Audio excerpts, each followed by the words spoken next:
ನಮಸ್ತೆ ಫ್ರೆಂಡ್ಸ್, ರಾಜ್ ಜಾಬ್ಸ್ಗೆ ಸ್ವಾಗತ. ಫ್ರೆಂಡ್ಸ್, ಗೃಹ ಸಚಿವಾಲಯದಿಂದ ನೇಮಕಾತಿ ಹೊಸ ಸೂಚನೆ ಬಿಡುಗಡೆಯಾಗಿದೆ.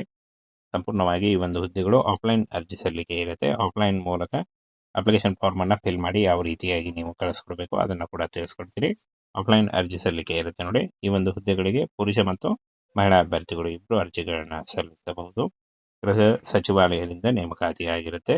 ಇನ್ನು ಆಯ್ಕೆಯಾದಂಥ ಅಭ್ಯರ್ಥಿಗಳಿಗೆ ದೆಹಲಿ ಮತ್ತು ನವದೆಹಲಿ ಹಾಗೂ ಬೆಂಗಳೂರಲ್ಲಿ ಆಯ್ಕೆ ಮಾಡಿಕೊಳ್ಳಲಾಗುತ್ತೆ ನೋಡಿ. ಕರ್ನಾಟಕದಿಂದ ಅರ್ಜಿ ಸಲ್ಲಿಸುವಂತಹ ಅಭ್ಯರ್ಥಿಗಳಿಗೆ ಬೆಂಗಳೂರಲ್ಲಿ ನೇಮಕಾತಿ ಮಾಡಿಕೊಳ್ಳಲಾಗುತ್ತೆ ನೋಡಿ. ಈ ಒಂದು ಹುದ್ದೆಗಳು ಕಾಯಂ ಉದ್ಯೋಗಗಳಾಗಿರ್ತವೆ, ಹಾಗೆ ಸರ್ಕಾರಿ ಉದ್ಯೋಗಗಳಾಗಿರ್ತವೆ ನೋಡಿ.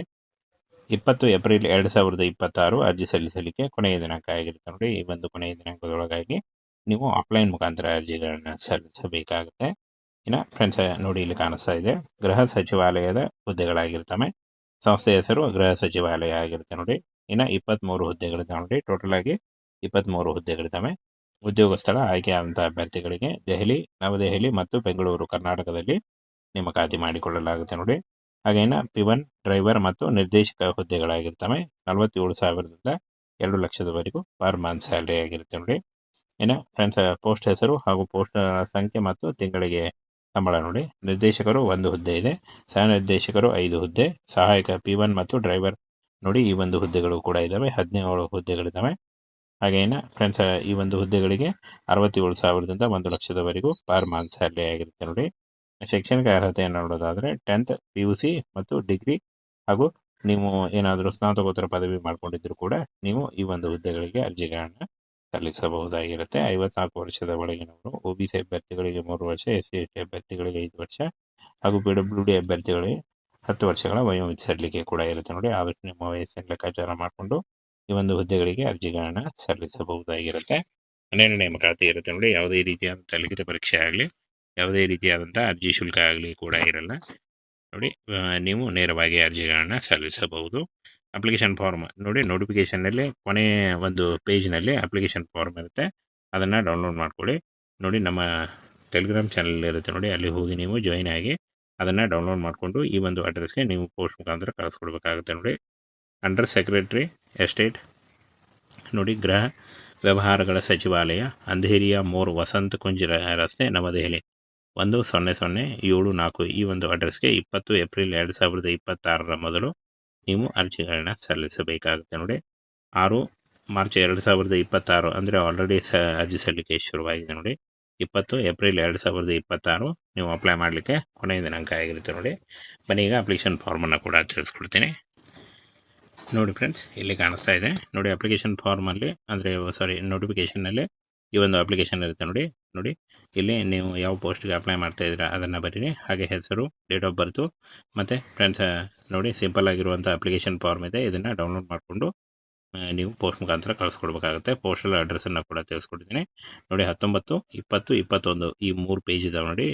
ಇವು ಅಪ್ಲಿಕೇಶನ್ ಫಾರ್ಮ್ ಆಗಿರುತ್ತೆ ನೋಡಿ. ನೋಟಿಫಿಕೇಷನ್ನಲ್ಲಿ ಲಾಸ್ಟ್ ಕೊನೆಗೆ ಅಪ್ಲಿಕೇಶನ್ ಫಾರ್ಮ್ ಇದೆ. ಇದನ್ನು ನಾನು ನಮ್ಮ ಟೆಲಿಗ್ರಾಮ್ ಚಾನಲ್ ಹಾಕಿರ್ತೀನಿ, ಅಲ್ಲಿ ಹೋಗಿ ನೀವು ಡೌನ್ಲೋಡ್ ಮಾಡಿಕೊಂಡು ಇನ್ನೂ ಹೆಚ್ಚಿನ ಮಾಹಿತಿಯನ್ನು ತಿಳ್ಕೊಳ್ಬೋದು. ಫ್ರೆಂಡ್ಸ್, ಗೃಹ ಸಚಿವಾಲಯದಿಂದ ನೇಮಕಾತಿ ಹೊಸ ಸೂಚನೆ ಬಿಡುಗಡೆಯಾಗಿದೆ. ಸಂಪೂರ್ಣವಾಗಿ ಈ ಒಂದು ಹುದ್ದೆಗಳು ಆಫ್ಲೈನ್ ಅರ್ಜಿ ಸಲ್ಲಿಕೆ ಇರುತ್ತೆ. ಆಫ್ಲೈನ್ ಮೂಲಕ ಅಪ್ಲಿಕೇಶನ್ ಫಾರ್ಮನ್ನು ಫಿಲ್ ಮಾಡಿ ಯಾವ ರೀತಿಯಾಗಿ ನೀವು ಕಳಿಸ್ಕೊಡ್ಬೇಕು ಅದನ್ನು ಕೂಡ ತಿಳಿಸ್ಕೊಡ್ತೀರಿ. ಆಫ್ಲೈನ್ ಅರ್ಜಿ ಸಲ್ಲಿಕೆ ಇರುತ್ತೆ ನೋಡಿ. ಈ ಒಂದು ಹುದ್ದೆಗಳಿಗೆ ಪುರುಷ ಮತ್ತು ಮಹಿಳಾ ಅಭ್ಯರ್ಥಿಗಳು ಇಬ್ಬರು ಅರ್ಜಿಗಳನ್ನು ಸಲ್ಲಿಸಬಹುದು. ಗೃಹ ಸಚಿವಾಲಯದಿಂದ ನೇಮಕಾತಿ ಆಗಿರುತ್ತೆ. ಇನ್ನು ಆಯ್ಕೆಯಾದಂಥ ಅಭ್ಯರ್ಥಿಗಳಿಗೆ ದೆಹಲಿ ಮತ್ತು ನವದೆಹಲಿ ಹಾಗೂ ಬೆಂಗಳೂರಲ್ಲಿ ಆಯ್ಕೆ ಮಾಡಿಕೊಳ್ಳಲಾಗುತ್ತೆ ನೋಡಿ. ಕರ್ನಾಟಕದಿಂದ ಅರ್ಜಿ ಸಲ್ಲಿಸುವಂಥ ಅಭ್ಯರ್ಥಿಗಳಿಗೆ ಬೆಂಗಳೂರಲ್ಲಿ ನೇಮಕಾತಿ ಮಾಡಿಕೊಳ್ಳಲಾಗುತ್ತೆ ನೋಡಿ. ಈ ಒಂದು ಹುದ್ದೆಗಳು ಕಾಯಂ ಉದ್ಯೋಗಗಳಾಗಿರ್ತವೆ, ಹಾಗೆ ಸರ್ಕಾರಿ ಉದ್ಯೋಗಗಳಾಗಿರ್ತವೆ ನೋಡಿ. 20 ಏಪ್ರಿಲ್ 2026 ಅರ್ಜಿ ಸಲ್ಲಿಸಲಿಕ್ಕೆ ಕೊನೆಯ ದಿನಾಂಕ ಆಗಿರುತ್ತೆ ನೋಡಿ. ಈ ಒಂದು ಕೊನೆಯ ದಿನಾಂಕದೊಳಗಾಗಿ ನೀವು ಆಫ್ಲೈನ್ ಮುಖಾಂತರ ಅರ್ಜಿಗಳನ್ನು ಸಲ್ಲಿಸಬೇಕಾಗುತ್ತೆ. ಇನ್ನು ಫ್ರೆಂಡ್ಸ್ ನೋಡಿ, ಇಲ್ಲಿ ಕಾಣಿಸ್ತಾ ಇದೆ ಗೃಹ ಸಚಿವಾಲಯದ ಹುದ್ದೆಗಳಾಗಿರ್ತವೆ. ಸಂಸ್ಥೆ ಹೆಸರು ಗೃಹ ಸಚಿವಾಲಯ ಆಗಿರುತ್ತೆ ನೋಡಿ. ಇನ್ನು 23 ಹುದ್ದೆಗಳಿದ್ದಾವೆ ನೋಡಿ. ಟೋಟಲ್ ಆಗಿ 23 ಹುದ್ದೆಗಳಿದ್ದಾವೆ. ಉದ್ಯೋಗ ಸ್ಥಳ ಆಯ್ಕೆಯಾದಂಥ ಅಭ್ಯರ್ಥಿಗಳಿಗೆ ದೆಹಲಿ, ನವದೆಹಲಿ ಮತ್ತು ಬೆಂಗಳೂರು ಕರ್ನಾಟಕದಲ್ಲಿ ನೇಮಕಾತಿ ಮಾಡಿಕೊಳ್ಳಲಾಗುತ್ತೆ ನೋಡಿ. ಹಾಗೇನ P1 ಡ್ರೈವರ್ ಮತ್ತು ನಿರ್ದೇಶಕ ಹುದ್ದೆಗಳಾಗಿರ್ತವೆ. 47,000ದಿಂದ 2 ಲಕ್ಷದವರೆಗೂ ಪರ್ ಮಂತ್ ಸ್ಯಾಲರಿ ಆಗಿರುತ್ತೆ ನೋಡಿ. ಇನ್ನು ಫ್ರೆಂಡ್ಸ್, ಪೋಸ್ಟ್ ಹೆಸರು ಹಾಗೂ ಪೋಸ್ಟ್ ಸಂಖ್ಯೆ ಮತ್ತು ತಿಂಗಳಿಗೆ ಸಂಬಳ ನೋಡಿ. ನಿರ್ದೇಶಕರು 1 ಹುದ್ದೆ ಇದೆ, ಸಹ ನಿರ್ದೇಶಕರು 5 ಹುದ್ದೆ, ಸಹಾಯಕ P1 ಮತ್ತು ಡ್ರೈವರ್ ನೋಡಿ ಈ ಒಂದು ಹುದ್ದೆಗಳು ಕೂಡ ಇದ್ದಾವೆ, 17 ಹುದ್ದೆಗಳಿದ್ದಾವೆ. ಹಾಗೇನ ಫ್ರೆಂಡ್ಸ್, ಈ ಒಂದು ಹುದ್ದೆಗಳಿಗೆ 67,000ದಿಂದ 1,00,000ದವರೆಗೂ ಪರ್ ಮಂತ್ ಸ್ಯಾಲರಿ ಆಗಿರುತ್ತೆ ನೋಡಿ. ಶೈಕ್ಷಣಿಕ ಅರ್ಹತೆಯನ್ನು ನೋಡೋದಾದರೆ 10th PUC ಮತ್ತು ಡಿಗ್ರಿ, ಹಾಗೂ ನೀವು ಏನಾದರೂ ಸ್ನಾತಕೋತ್ತರ ಪದವಿ ಮಾಡ್ಕೊಂಡಿದ್ರು ಕೂಡ ನೀವು ಈ ಒಂದು ಹುದ್ದೆಗಳಿಗೆ ಅರ್ಜಿಗಳನ್ನು ಸಲ್ಲಿಸಬಹುದಾಗಿರುತ್ತೆ. 54 ವರ್ಷದ ಒಳಗಿನವರು, OBC ಅಭ್ಯರ್ಥಿಗಳಿಗೆ 3 ವರ್ಷ, SC/ST ಅಭ್ಯರ್ಥಿಗಳಿಗೆ 5 ವರ್ಷ, ಹಾಗೂ PWD ಅಭ್ಯರ್ಥಿಗಳಿಗೆ 10 ವರ್ಷಗಳ ವಯೋಮಿತಿ ಸಡಿಲಿಕೆ ಕೂಡ ಇರುತ್ತೆ ನೋಡಿ. ಆದಷ್ಟು ನಿಮ್ಮ ವಯಸ್ಸನ್ನು ಲೆಕ್ಕಾಚಾರ ಮಾಡಿಕೊಂಡು ಈ ಒಂದು ಹುದ್ದೆಗಳಿಗೆ ಅರ್ಜಿಗಳನ್ನು ಸಲ್ಲಿಸಬಹುದಾಗಿರುತ್ತೆ. 12 ನೇಮಕಾತಿ ಇರುತ್ತೆ ನೋಡಿ. ಯಾವುದೇ ರೀತಿಯಾದಂಥ ಲಿಖಿತ ಪರೀಕ್ಷೆ ಆಗಲಿ, ಯಾವುದೇ ರೀತಿಯಾದಂಥ ಅರ್ಜಿ ಶುಲ್ಕ ಆಗಲಿ ಕೂಡ ಇರಲ್ಲ ನೋಡಿ. ನೀವು ನೇರವಾಗಿ ಅರ್ಜಿಗಳನ್ನು ಸಲ್ಲಿಸಬಹುದು. ಅಪ್ಲಿಕೇಶನ್ ಫಾರ್ಮ್ ನೋಡಿ, ನೋಟಿಫಿಕೇಷನ್ನಲ್ಲಿ ಕೊನೆಯ ಒಂದು ಪೇಜ್ನಲ್ಲಿ ಅಪ್ಲಿಕೇಶನ್ ಫಾರ್ಮ್ ಇರುತ್ತೆ, ಅದನ್ನು ಡೌನ್ಲೋಡ್ ಮಾಡ್ಕೊಳ್ಳಿ ನೋಡಿ. ನಮ್ಮ ಟೆಲಿಗ್ರಾಮ್ ಚಾನಲ್ ಇರುತ್ತೆ ನೋಡಿ, ಅಲ್ಲಿ ಹೋಗಿ ನೀವು ಜಾಯಿನ್ ಆಗಿ ಅದನ್ನು ಡೌನ್ಲೋಡ್ ಮಾಡಿಕೊಂಡು ಈ ಒಂದು ಅಡ್ರೆಸ್ಗೆ ನೀವು ಪೋಸ್ಟ್ ಮುಖಾಂತರ ಕಳಿಸ್ಕೊಡ್ಬೇಕಾಗುತ್ತೆ ನೋಡಿ.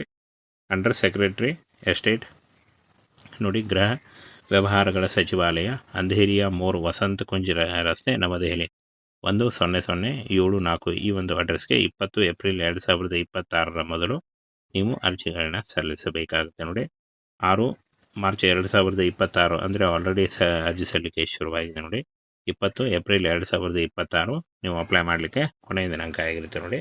ಬನ್ನಿ ಈಗ ಅಪ್ಲಿಕೇಶನ್ ಫಾರ್ಮನ್ನು ಕೂಡ ತಿಳಿಸ್ಕೊಡ್ತೀನಿ ನೋಡಿ. ಫ್ರೆಂಡ್ಸ್, ಇಲ್ಲಿ ಕಾಣಿಸ್ತಾ ಇದೆ ನೋಡಿ, ಅಪ್ಲಿಕೇಶನ್ ಫಾರ್ಮಲ್ಲಿ ಅಂದರೆ ನೋಟಿಫಿಕೇಷನ್ನಲ್ಲಿ ಈ ಒಂದು ಅಪ್ಲಿಕೇಶನ್ ಇರುತ್ತೆ ನೋಡಿ. ಇಲ್ಲಿ ನೀವು ಯಾವ ಪೋಸ್ಟ್ಗೆ ಅಪ್ಲೈ ಮಾಡ್ತಾ ಇದ್ದೀರಾ ಅದನ್ನು ಬರೀರಿ, ಹಾಗೆ ಹೆಸರು, ಡೇಟ್ ಆಫ್ ಬರ್ತು, ಮತ್ತು ಫ್ರೆಂಡ್ಸ್ ನೋಡಿ ಸಿಂಪಲ್ ಆಗಿರುವಂಥ ಅಪ್ಲಿಕೇಶನ್ ಫಾರ್ಮ್ ಇದೆ. ಇದನ್ನು ಡೌನ್ಲೋಡ್ ಮಾಡಿಕೊಂಡು ನೀವು ಪೋಸ್ಟ್ ಮುಖಾಂತರ ಕಳಿಸ್ಕೊಡ್ಬೇಕಾಗುತ್ತೆ. ಪೋಸ್ಟಲ್ ಅಡ್ರೆಸ್ಸನ್ನು ಕೂಡ ತಿಳಿಸ್ಕೊಡ್ತೀನಿ ನೋಡಿ. 19, 20, 21 ಈ 3 ಪೇಜ್ ಇದಾವೆ ನೋಡಿ. ಇವು ಅಪ್ಲಿಕೇಶನ್ ಫಾರ್ಮ್ ಆಗಿರುತ್ತೆ ನೋಡಿ. ನೋಟಿಫಿಕೇಷನ್ನಲ್ಲಿ ಲಾಸ್ಟ್ ಕೊನೆಗೆ ಅಪ್ಲಿಕೇಶನ್ ಫಾರ್ಮ್ ಇದೆ. ಇದನ್ನು ನಾನು ನಮ್ಮ ಟೆಲಿಗ್ರಾಮ್ ಚಾನಲ್ ಹಾಕಿರ್ತೀನಿ, ಅಲ್ಲಿ ಹೋಗಿ ನೀವು ಡೌನ್ಲೋಡ್ ಮಾಡಿಕೊಂಡು ಇನ್ನೂ ಹೆಚ್ಚಿನ ಮಾಹಿತಿಯನ್ನು ತಿಳ್ಕೊಳ್ಬೋದು.